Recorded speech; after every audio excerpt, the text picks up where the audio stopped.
অবসর নিলেন পেপে, মন খারাপ ফুটবল প্রেমীদের। Kepler, Laveran, Lima, Ferreira. বিশ্ব ফুটবলে পেপে নামেই তিনি অধিক পরিচিত। বিশ্বের শক্তিশালী ক্লাবগুলিতে খেলার পাশাপাশি বছরের পর বছর ধরে তিনি আগলে রেখেছিলেন পর্তুগালের রক্ষণভাগ, যার ফলে ক্রিস্টিয়ানো রোনাল্ডোর সঙ্গে অনায়াসেই সকলের নজর চলে আসতেন এই তারকা। বয়স যে শুধু সংখ্যামাত্র সেটাও প্রমাণ করেছেন বারংবার। এবারে ইউরো কাপের গ্রুপ পর্বে দলের অনবদ্য পারফরমেন্স করার ক্ষেত্রে যথেষ্ট ভূমিকা থেকেছে এই তারকার।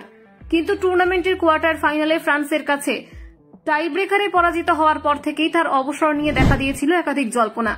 সেই সময় কোনো সিদ্ধান্ত না নিলেও বৃহস্পতিবার সোশ্যাল সাইটে জানিয়ে দিলেন নিজের অবসরের কথা। একটি ভিডিও বার্তায় তিনি বলেন, পথ চলা চালিয়ে যেতে আমাকে সাহায্য করার জন্য সৃষ্টিকর্তাকে অনেক ধন্যবাদ। পাশাপাশি আমার ক্যারিয়ারে অবদান রাখার জন্য সকলকে ধন্যবাদ জানাতে চাই।